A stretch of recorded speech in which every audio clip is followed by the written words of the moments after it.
This is the original esport racing game. This is iRacing.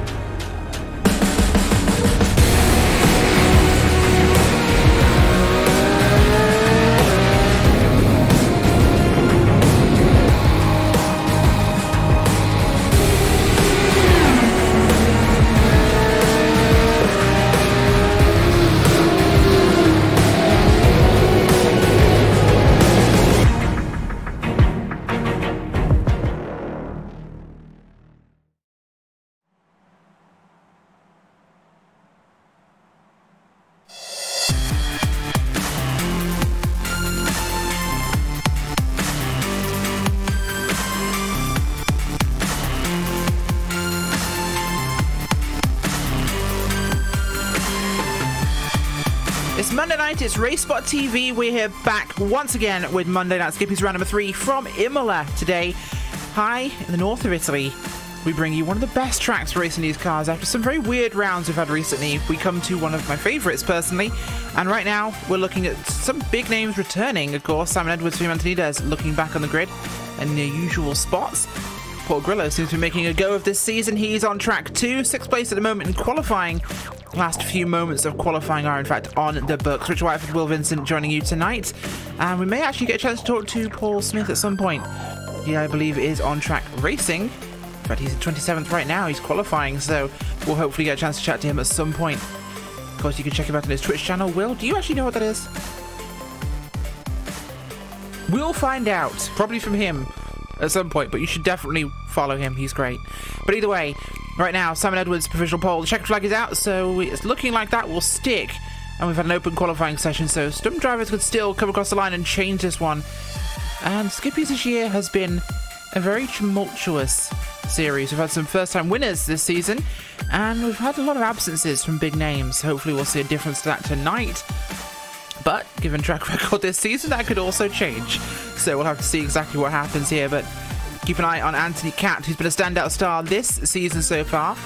And of course the likes of Andrew Leach, Daniel Cook, Jack Hobbs, all of whom have had some very, very good results.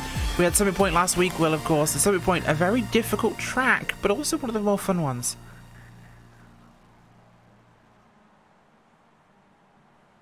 Yeah, and Summit Point's one of those tracks, Rachel, that you only really get free overtaking opportunities. Here, Imola, it's very different, especially since the reconfigured exit out of Ratsa 2. It's now one of the longest straightaways, one of the longest fast-paced parts of a racetrack, actually sanctioned by the FIA. It really is. It's huge, and it takes you all the way down to turn 2 at full speed, basically, Trigado. So we'll have to look at that one. But we'll go to your qualifying order now and show you where everyone starts. Simon Edwards on pole tonight with Fahim Antonides on his outside in 2nd place. Row number 2 is Daniel Cook with Jack Hobbs. Row number 3, Anthony Catt and Clark Williams. Although that just changes around. I told you Catt's one to watch. He's now just gone up to 2nd across the line of the checkered flag of qualifying. A last-minute change for him. That puts Fahim down to 3rd. Cook in 4th. Hobbs in 5th place with Clark Williams 6th. Paul Grillo with Ewan Patterson, Jake Ridlington and Chris Robertson in 10th. Andrew Leach in 11th place with Adam Parry, Neil Middleton, Anthony Jones with Tom Barry, Ben Daniels, Dave Martin in 17th, with Jonathan Sheen, Kip Stevens in the top 20 there, and SJ Dunning in 20th. The rest of those results for you up on the screen. And 1 or 2, I think we saw 1 position change there. I think that was Williams move up 1. I believe, Will. I think you're right there, Rachel. But again, a last lap drama, of course. In qualifying, we do like that. The open qualifying that lasts 20 minutes. We do. Of course, at certain tracks, the open qualifying can be a bit of a pain, especially the tighter tracks. But Imola's one where it's not really as big an impact. You've got a lot of draft, of course, in terms of how it affects the race, but there's a lot of room too, which means it could really be a fairly decent track for the open qualifyings. And of course, we have got 17 turns technically. Or is it 16 now? I believe it's 16 now with Imola. Of course, we come down that curved front straight, which includes 2 of those corners. The final and first corners technically are on that one long straight where you don't have to lift. You've got the first chicane at Trigado and Tamburello. You have the Villeneuve chicane. And then you've got the hairpin at Tosa up towards Pineretta. Or Piratella. Sorry, I get that one backwards. Aqua Minerale down into the dip with the double apex right. through the Variante Alta chicane down to Rivazza, the final double apex left to finish that lap realistically. And we'll look for those cars to now head to the grid. Will, what's your favourite Imola corner? Miserably. That long downhill sweep, the left-hander, but then the right-hander for Miserably itself. Rachel, in a car like this, it's not about passing, it's about setting up an opportunity down into the third chicane. You know, you're not wrong there, of course. Variante Alta is probably one of my favourites because that is, in fact, that third chicane. Because it's such a difficult chicane, you've got the big curves, you've got the cones. It actually makes things quite difficult for these drivers. You see a lot of people mess that one up, and it can be a great passing opportunity, but it can also be a high-risk passing opportunity, so it's always a good one to look at as the field takes to the grid now. Thanks for joining us here on RaceSpotTV. 54 cars on the grid tonight, and don't forget to check out our description to look into the Campaign Against Living Miserably. They're an award-winning charity dedicated to preventing male suicide, the single biggest killer of men under the age of 45 in the UK. Check out links to their information in our description, and also check out the Track Pack for Gourmets by Esteban Ballo if you want really nice cameras like these. Well, the engines are revving on track, getting ready to go for tonight's event. And it's going to be a fantastic 12-lap race here today. About 30 minutes long, so sit back, kick it, and grab a nice drink. And relax to watch some fantastic racing from one of the most professional clubs in the entirety of iRacing. Note I didn't say fastest, that's probably the Finns, but they're drunk, so they don't count as professional. I love the Finns, don't hate me. I actually love them, they're a fantastic club. UK&I, DH and Finland are probably the 3 top clubs in, I think, the service, and few would argue against that one. You're right, Rachel. Bring it to the flag. We are indeed coming to the flag now. So the starter is up in the stand, flag in hand, getting ready to go for round number 3 here of Monday Night Skippys. The little lawnmower engines rev up, and the green flag flies. And it's actually an uphill climb here along this front straight, so it's a little slower start than we normally expect as they head now down towards the first chicane. And Trigado just up ahead. That little kink you just saw, which didn't even register, that was turn 1. Yeah, everyone filtering through the first chicane now, and some 2 wide, some 3 wide. But everyone makes it through in one piece from what I can tell. Up towards the front. Anthony Cat had a fantastic start, Will. He's up there now with Simon Edwards there in second place, ahead of Fahim. He beat him just in the qualifying at the very last second on the last lap. I think we saw Clark Williams, no, that was Ewan Patterson, run wide there on the approach to Toza. But impressive speed we've seen from Cat. Cat's always been kind of one of those guys edging around the top 10, but he's found his footing this season. He has, and actually Anthony Cat looking as though he's trying to put the pressure on Simon Edwards as they head himself then down towards Piatella for the first time in this event. Fahim Atanides in 3rd place right now. Daniel Cook in 4th. Jack Hobbs rounds out your top 5. But what we did see, Rachel, is A, a clean start, but also B, a 5-car breakaway. Already, in fact, yes, as Clark Williams leads that second group there himself with Paul Grillo and Jake Ridlington there. Grillo actually dropped back quite a bit on that start. He's further back now than that. Racing here alongside Chris Robertson down in the bottom of the 10th place. No, we got a spinner. That's Clark Williams, I believe.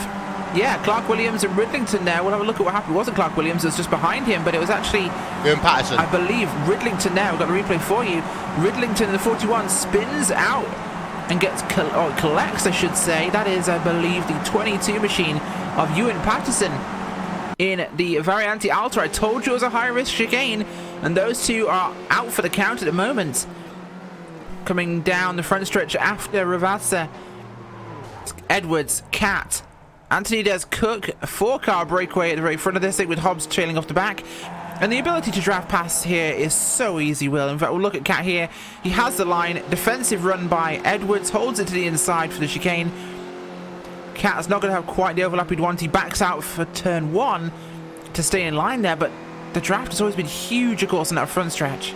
Yeah, and what we did see, by the way, Clark Williams lost it all by himself at the Variante Alta, but here comes Anthony Cat down to the inside, in towards the Villeneuve chicane, Rachel, and Cat has the inside line for the first part, and he's able to sweep by on the exit of Villeneuve in towards Tosa. Amazing pass there by him. Of course, even if he hadn't completely cleared him, he'd have the inside for Toaster, which would have been a big advantage, as Antonida's defending there from Cook. And this fight has brought Hobbs back up to that 5-car breakaway. 1.6 seconds to Paul Grillo behind them. Grillo climbing that hill now. 3 wide climb there with Grillo, Robertson and Middleton as they come up towards Piratella. Grillo backs out, the wisdom of age there. Of course, not calling Grillo old, but he's one of the veterans of the series. He knows when and where to make a risky move like that one. He backs out as they dive down into Acqua Minerale. This is my favourite corner to drive on the track, Will. This is my favourite sequence, but Variante out is my favourite corner. Yeah, and of course you've got the high curbs there, so we've got a change again for the race lead between, actually that's Simon Edwards and Anthony Catt going for position. Simon Edwards able to get himself up then to the race lead. It was just here a lot of cars going towards that third chicane, but Simon Edwards then, fantastic run by him, as also Clark Williams is now out, and in fact now Antonides looking around the outside of Cat in towards the Ravazza, swoops it outside, inside. Antonides moves himself past Cat. He does, but I don't think that will stand for too long. Bit of a gap to Edwards, which means the draft will have a difference there. So we see Cat moving out wide, take a different line here. Almost looks like he's going to give up a spot or two just to keep the engine cool. Of course, we know the temperature's a bit of a major issue with these cars. Seem to want to just let them all play, let them all fight. Could be a sign of either uncertainty from Anthony Cat, less experience racing with these guys and the pressure they put on you, or it could be a tactical move. We're not sure yet, but Simon Edwards back in the lead with Anthony Des second, Cook in third, Cat in fourth. Behind them, we saw a slowdown in Acqua Minerale there for Paul Grillo. He lost a lot of places. He's back in 10th place now after being as high as 6th place. In fact, it felt like he hemorrhaged a lot more, actually. It was the run to Variante Alta is where he lost those positions, but top 5 there. Still very, very close. The gap now 5.7 seconds between the leader and Middleton. 4 seconds, Will, between Hobbs and Middleton, 5th to 6th place. Yeah, and that's a lot of time in a 12-lap race to have already at 1/6 race distance, a 5-second difference between first place and 6th place on track. We've been having a look at Tom Barry. He was involved in a little bit of a scrap down towards the start finish line, but you can see the difference as Barry West has gone off. He has come down on towards pit road and he is out of this event all the way down your field, Rachel. We've now got little packs of cars. Go on. We have Chris Robinson, who was running pretty far up in 10th place, actually. He had an incident, of course, earlier on. He lost it in Tosa, spun it around, and we had a sympathetic spin as well in front of him by the 236 machine of Martin Brandon. So that was okay. I thought that was an actual contact incident when I saw the aftermath of the cars, but both of them being very respectful there, waiting, holding position, holding the brakes from Rex. Yeah, more as well, as we see Robertson again turn around. This is down at Acqua Minerale in the number 45 car, and it's going to create a tertiary incident there. So that incident that you talked about, Rachel, it kind of ended up carrying on going. And let's have a look on board with Robertson, because this is on board of him down into Acqua Minerale right now. Live time and scoring, by the way, is available. RaceSpotTV/timing. But we saw the car just sliding across the racetrack, and Robertson then ended up getting caught involved. No incident of his own that time around, but he's damaged pretty much in all 4 corners of that car. Absolutely, he made contact with, guess who? Martin Brandon, the guy who spun out sympathetically after his first moment. I think the car's damaged after the Acqua Minerale, the Variante Alta incident he had earlier on in this race, and that's really put him in some serious jeopardy for a safe race. So this could be a time where you might want to come down pit road for that backup car, because I don't think what you've got is working right now as we look towards the leaders. No real change. Antonides actually was at front of the line, but Edwards has it back now. Then it's Cook, Cat, Hobbs, all the way back to Middleton, racing on his own there. 7 seconds back from your leader. 2 seconds behind him, Nick Sigley in 7th, leading a train of cars, including Adam Parry, Ben Daniels, Paul Grillo, Lee Anderson, Tom Barry, and Andrew Leach towards the rear of that group there. So that's all the way down to 13th place, that second group. So 2 packs and 1 loaner But I must say, Neil Middleton's doing well to keep the speed up there to stay ahead of that second group. He is. We did see it on the RaceSpotTV replay. Gary Brown going off down at Ravazza. A car incident there. Brown ended up in the tyre barriers, but he has been able to get back on track. But at the rear of your field right now, Rachel, Anthony Catt and Jack Hobbs, they were looking at it as they head themselves down in towards Ravazza number 1. Catt down in, so Hobbs right now is in 4th place. Anthony Catt has gone all the way down into P number 5, but this top 5 look relentless as Atenides now puts the pressure on Simon Edwards.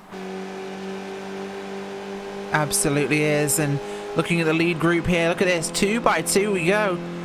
Antonides looking for the lead, and it looks as though Cook going for it on Hobbs as well. Catt is hanging back here. I'm not sure why he's doing this, but he seems to be falling back further and further. Is he playing the Clark Williams safety first game, or is he trying to actually set up for something? Can he maybe not have to find the speed? I mean, the qualifying lap, was it a fluke wheel? I'm not sure, but we have got 3 wide, Rachel, going on in towards Tamburello Cornelius, Adam Parr, Rob Ben Daniels and Tom Barry. I think in terms of Anthony Catt, yeah, maybe he's just allowing this race to come because, again, this is one of those types of racetrack where leading onto the last lap in this type of car is not always advantageous, and maybe Anthony Catt is just keeping in line, waiting for this race to develop. I think that could be exactly what he's trying to do there, and it would make sense in terms of racing this one, but he needs to be a bit further forwards. I'd say second place is where you want to stay, you know, hold position rather than trying to get round people, but he does seem to be kind of being nervous is the word I'd look for. Yeah, you're right. Behind Ben Daniels, we're on board of him again, Rachel, through the left-hand sweep there, Pilatella, towards Acca Minerale. Adam Parr and Paul Grillo are just ahead of him right now. The gap between the top those 3 drivers, 8th, 9th and 10th, is currently scored at about 3/10 of a second. But they're running single file. They're not fighting out every corner, Rachel. And that could be advantageous here if they want to try and catch back up to a leading group. Yeah, it really could be, and this is one of those things we see, of course, from some of these guys, but Paul Grillo's made some return drives in the past. He's turned up for odd races. I think he's realised I'm not very fast. But then if he comes back for an extended period of time, gets used to the drivers again, he's finding his footing, and Paul Grillo now running there up in, I believe that's 7th place at this point, so he's doing a good job here. I think getting back into this series and actually giving it a good solid go for the last 2 weeks has put him in a position to actually find his footing again. He was once one of those guys who was the one to beat in this series. He was one of those constant podium finishers, and now he's back in that sort of boot. He's getting back towards that point. He's solidly top 10, of course, but having far better races right now is right behind him there. Parry looking to the outside as they approach the Tamburello chicane. Not going to have an opportunity here as Grillo just holds the right line. Kept himself with an advantageous inside line for the entry.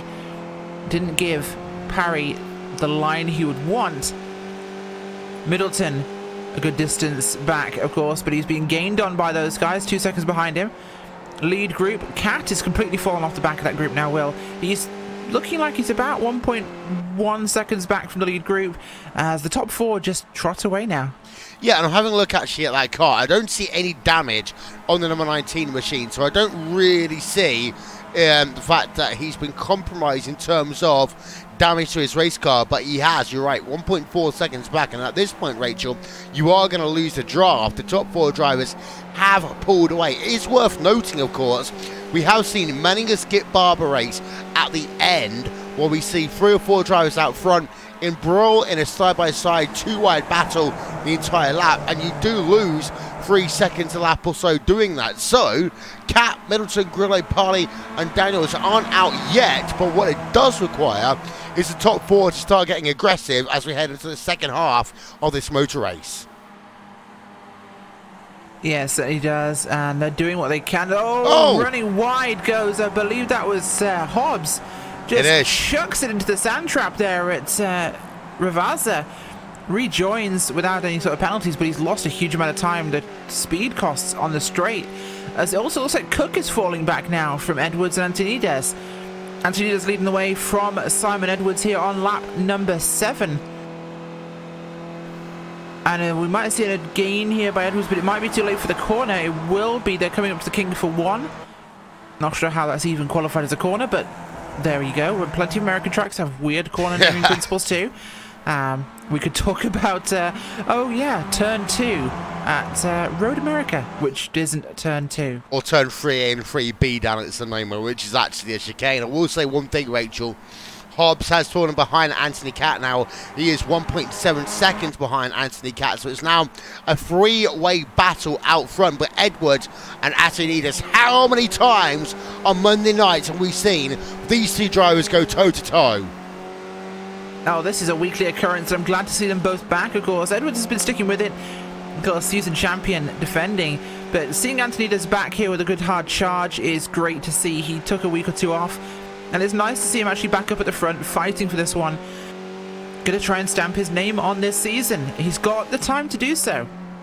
But also, I genuinely love seeing, because I remember when he used to start this series, how bad he was. Yeah, but also, Rachel, as you see Edwards get a good run actually on the exit of Alcamida as they head themselves down towards the Variante Alta. A lot of the Skip Barber drivers have taken a sabbatical from the series because of the NTM V7 and the way they don't like the way it drives right now.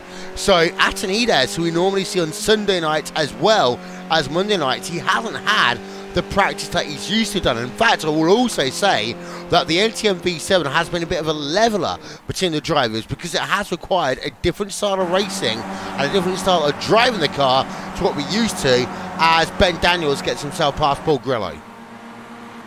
Put it out here, Will, but I think the bigger difference is that it requires more of a realistic touch now. Yes. NTM V7 is a much more realistic time model in terms of how it handles, and it is a bit more forgiving rather than this reach the breaking point and then fail the way they've used to be. So I actually love Time Model 7. I think it's a fantastic change for the sim, one that was needed. Oh, it's too easy now. Other people who weren't as fast are suddenly fast as me. Well, yeah, because the tyres behave differently. This is more how they should behave. Now, of course, the people who were fast before, some of them fantastic drivers, but there's always an element of this person's just good at this particular game and this particular physics, therefore they are better, rather than being a better driver. And I think that's been an interesting leveler, like you said. And now, with the more realism they brought in with this, I think this is where we're seeing people like Cat coming towards the front. Drivers like Hobbs, drivers like Middleton, like Parry. You know, Ben Daniels be a regular front stay now.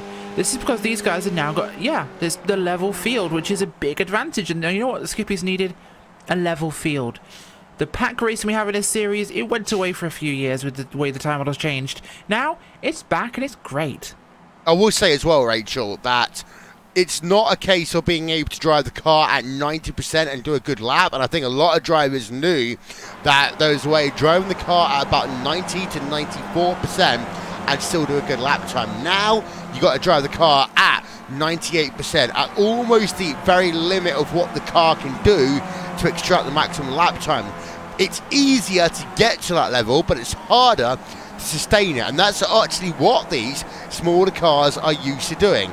They are used to being pushed around the racetrack and being unforgiving if you miss one braking zone, one acceleration zone. So actually, I do agree, it's the case now that these drivers have to push every single part of the racetrack harder in order to keep the competitive advantage. Isn't that exactly the principle we're looking at? You know, these guys have got to basically treat it like a racing school car, designed to be easy to drive and hard to drive fast. On board though, Atenides is going for the race lead. Across the stripe onto starting lap 9. Antonides will be the leader across the line. He won't, actually. Edwards was the leader across the line. That's interesting. It looked as though he was further ahead. But Antonides will lead into the Tamburello chicane. This time by into the braking zone they come. That 5-car pack we had to start with at the front is now just Edwards, Antonides and Cook. Behind them, Cat is about 3 seconds back from your leaders. Hobbs, he's even further back, 5 seconds behind. Anthony Cat, Middleton, again a further 5 or 6. He's been caught now by the likes of Parry and Daniels, both trying to get past that number 58 machine as they run up towards Villeneuve. Behind them, Paul Grillo in 9th place. 1 spot back from where he started, but holding well here. Got Barry and Sigley behind him, both looking for a chance. Parry struggling to get past Middleton there, of course, in a run to Tosa. give an advantage here to Ben Daniels. He's got clean track ahead of him. That'd be great for his race performance. Diving into Aqua Minerale, your leaders, Edwards, Antonides, and Cook and Will. These three have always been big names, but Cook is one that I've not seen join them as often, and I'm really enjoying seeing him up there. Yeah, I think he's one of those drivers that's really got to hang off the NTM V7 as we got on board of him now in the 255 car.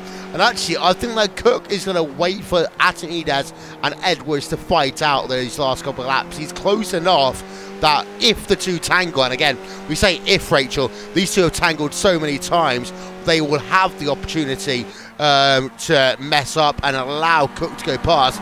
One driver we haven't talked about, of course, is our good old friend Paul Smith, who runs all the way down today, Rachel, in P number 37, as we do the picture-in-picture and say hello to Paul Smith right now, as well, not the race he would have wanted right now, all the way down outside the top 35. No, it certainly isn't the race he would have wanted. It's an unfortunate day for Paul Smith, but Paul is probably having a good laugh and enjoying himself on the racetrack, of course. Paul's one of those happy people that can seem to find a good thing in every situation, so we do wish him the best of what happens. Of course, he may have had an incident we haven't seen, which has put him down there. We'll have to talk to him after the race there, but eyes right now on Grillo making a move here on Middleton. Middleton hemorrhaging even more spots now. For an early charge forwards, he's now dropping back. As we've had, I believe, I just heard a motor go somewhere in that group of cars. Uh-oh. Or perhaps I didn't. I heard the classic iRacing ka-clunk of an engine giving out. I can't see which car it was, though. We'll find out, I'm sure.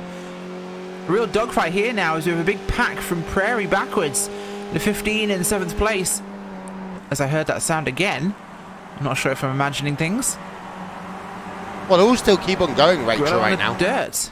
They are all keeping going. There's not anybody in this group here, but could have been from somewhere else on the racetrack. Of course, we'll find out. But Grillo got past Middleton, going after Prairie now. A little further forward. I think it's very even with your top three. Look at this. Absolutely no separation.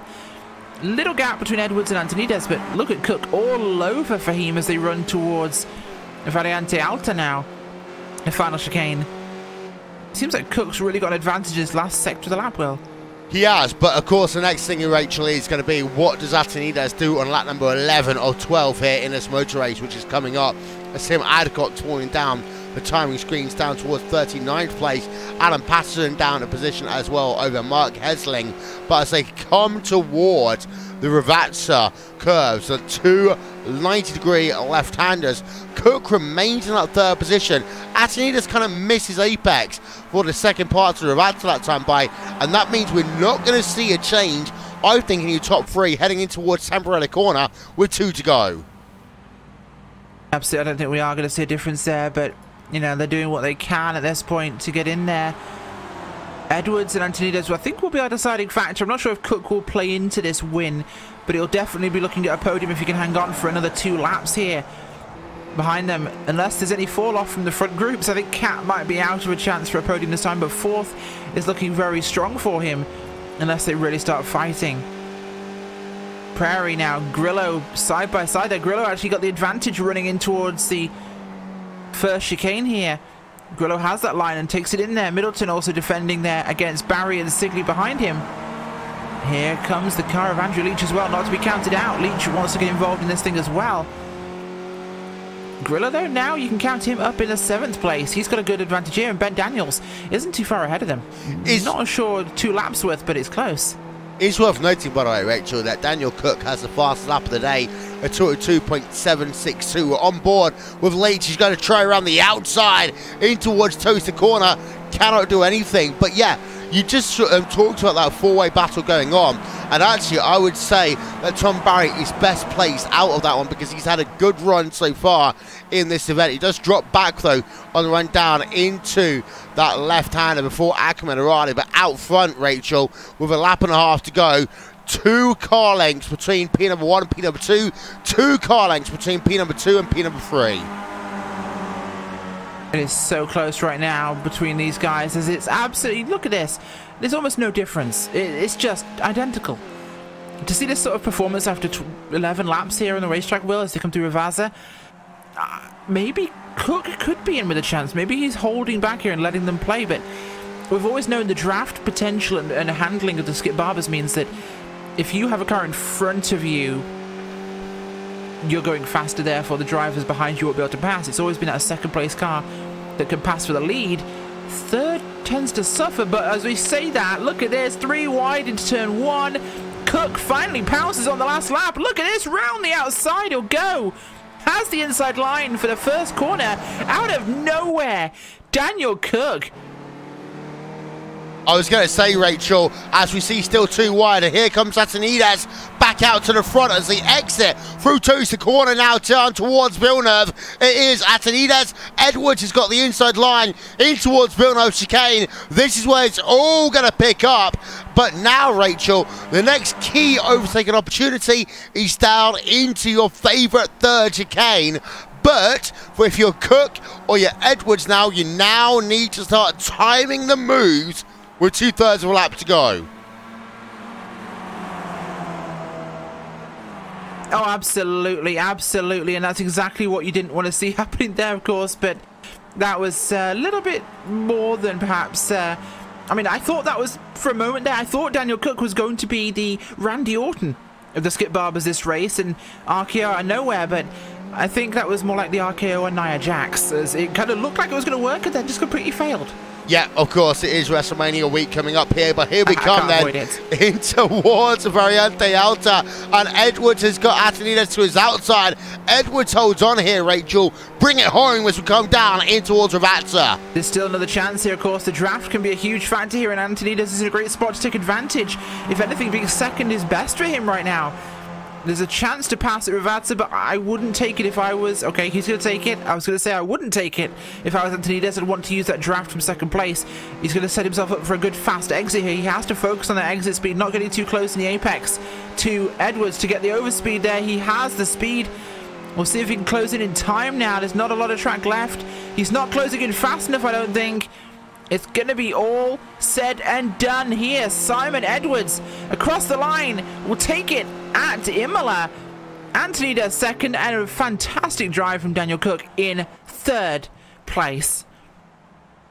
Good race. That was a pretty spectacular ending there, I've got to say. I mean, a lot of cars... Oh, wow, we had a 3 wide across the line there. We're just behind Middleton there with, I think that was Sigley, Grillo, and... Lee Anderson? We've also had another one, Rachel, at the line. That involved Lee Anderson, Tom Barry, Neil Middleton, Paul Grillo, as they all came past the start finish line. Anderson was on the outside there, came 10th, but that was very close. 5 drivers separated by 2/10 of a second as they came past the stripe there. And from Neil Middleton in 8th place all the way down to Paul Grillo in 11th. Absolutely did. It was a fantastic end to that race there, and as everyone comes across the line, let's go to your finishing results. Although, hang on, no, we have a potential for a pass here. Craig Dawson, the 118, going to the outside, or the 79 going to the outside.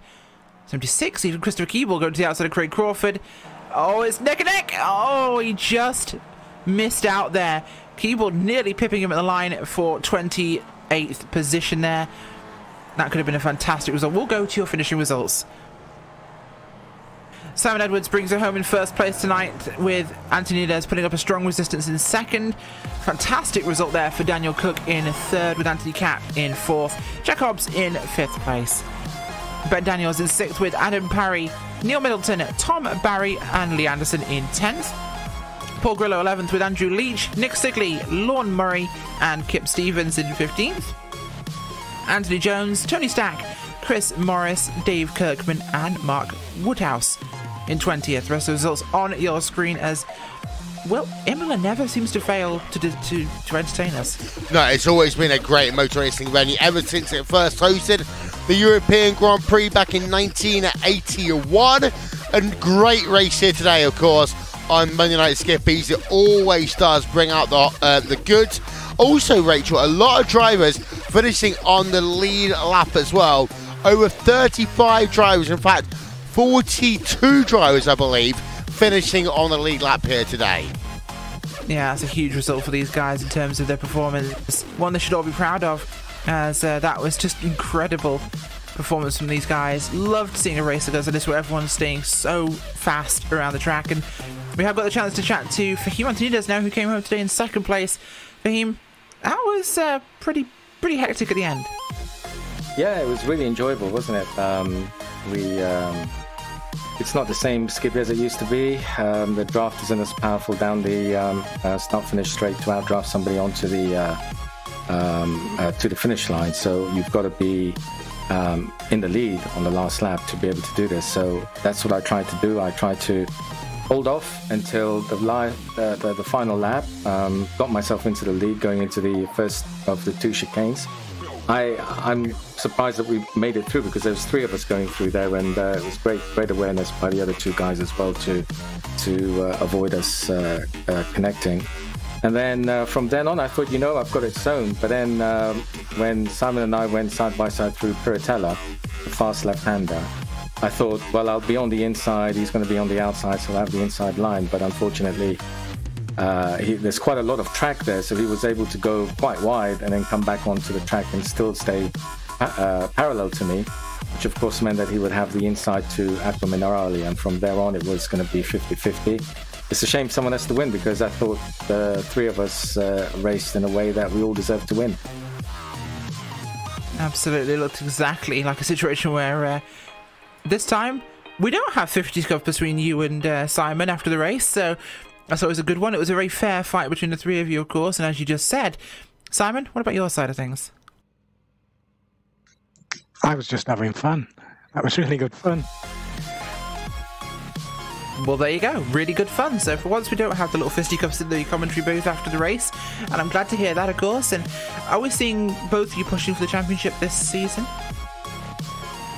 I'm not pushing for it, but I'm just going to try and do what I did last season, which is stay in the top 3 for most of the races, unlike what I did last week.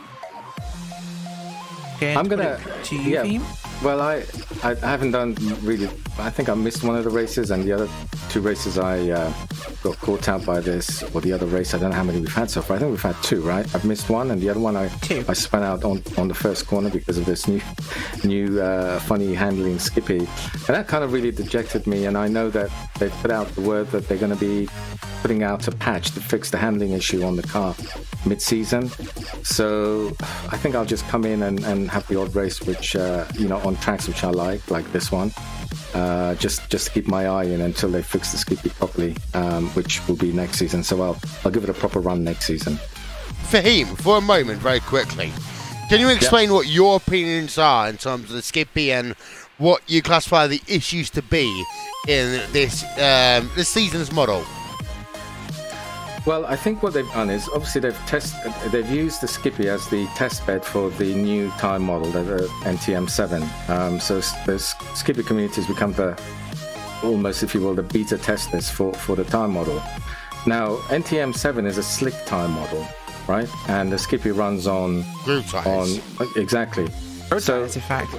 So what we have is a situation where you've got a learner car on an experimental slick tyre, and it's also one of the first cars that was ever designed, and some of the architecture behind the physics in the car is completely different to some of the new cars that are coming out. I mean, what they can do now is amazing in terms of simulations.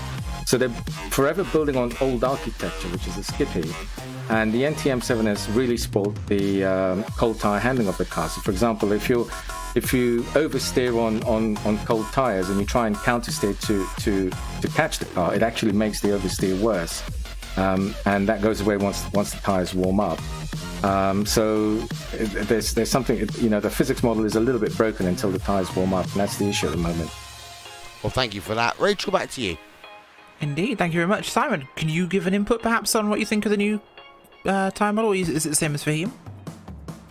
It's certainly the same as Fahim on what he's explaining there, but we've also got the problem of too much grip. Once we're actually up to speed, there's no chance of wheel spin or anything like that. So as long as you don't lose the back end on corner entry, it's just plant your foot and go. So that, I think the grip level needs pulling back as well. Once yeah, that's true. Equalised the warm-up. I presume they've given it so much grip because the warm-up is poor. So I think we're wrong at both ends at the moment. But hopefully the patch that's coming in the next few days or week will at least go to some way of addressing both those points. So what you're And for essentially some saying, reason- sorry, I just want to clarify that. So what you're saying here, Simon, is that essentially the car has 2 grip, but a part of that is because of the fact there's so little grip at the start. It's almost been a counteraction in order to get the car to work at high speeds when the tyres do warm up. I'm thinking that's the case. Obviously, I don't know. I'm speculating, but I'm thinking that might be the case. I mean, I was going to suggest we have tyre blankets for the Skippys, and we have them in the pits Formula 1 style, but like I said, too much grip, perhaps, yeah, maybe it could do with being looked at. And the other issue is that it's a little bit down on power for some reason. I think Well, there you go. Yeah, I think there was a post about that, and I think Dave Campbell said that it was the rolling drag that might actually be pulling the speed down on the tyres. So it might not be Was power. this after the staff came out to say that it's down on power, or because I know there was a chat about the rolling resistance, but then staff member came out and said, no, we've got some power issue, and then. So are you saying that they've confirmed now that it isn't power, it's rolling resistance, or since then, or? No, I'm not saying they've said that since then. I think that was John Henry, so it wasn't just a staff member. It was the I hate to break this little one up here, but I feel we've gone from Monday Night Skippy's the amazing post-race show to the Tech Talk podcast, which will come up later, I'm sure, at some point. But The James May podcast. Yes, the James May podcast with the 2 James Mays of the series who happen to also be very fast. So, either way, you've heard here from 2 of the fastest guys in the series what their opinions are regarding the problems with the Skippy and their knowledge regarding its issues with the service. But it's still a fantastic car. The race was fantastic. Thank you both for joining us tonight. And we have Paul Smith finally. He is here. Paul, first off, plug your Twitch, and then secondly, how's your race? Well, I'll leave the plug till the end. My race was terrible. I got caught out by cold tyres at the start of the race. I just so easily locked up. It was so easy just to lock up into the chicane at Variante Alta. So I ended up collecting somebody, so I do apologise about that. And it was a case of just trying to recover, do a bit of recovery drive. Did a 3 wide move down into turn 1, which was nice. And unfortunately, start of the at the end of the penultimate lap, was determined to get a good run out the corner, and just got up and just tapped the gearbox of the car in front, spun him round. So apologies to Christopher as well for that. I was going to hang back and give him the place, but unfortunately he had to pull over. So not the greatest of days for me, shall we say, but that's how it is. And twitch.tv/Smileable. There we go. So we hear exactly where he's coming from, and make sure you check him out, of course, on Twitch. He has some funny content. But that is it for us tonight. Thank you so much for joining us here on Monday Night Skippys. Of course, RaceSpotTV will be back later in the week. Keep an eye on, of course, the iRacing esports channel and the RaceSpot channel for more content coming up in the next few days. We'll see you, of course, same time next week. Bye.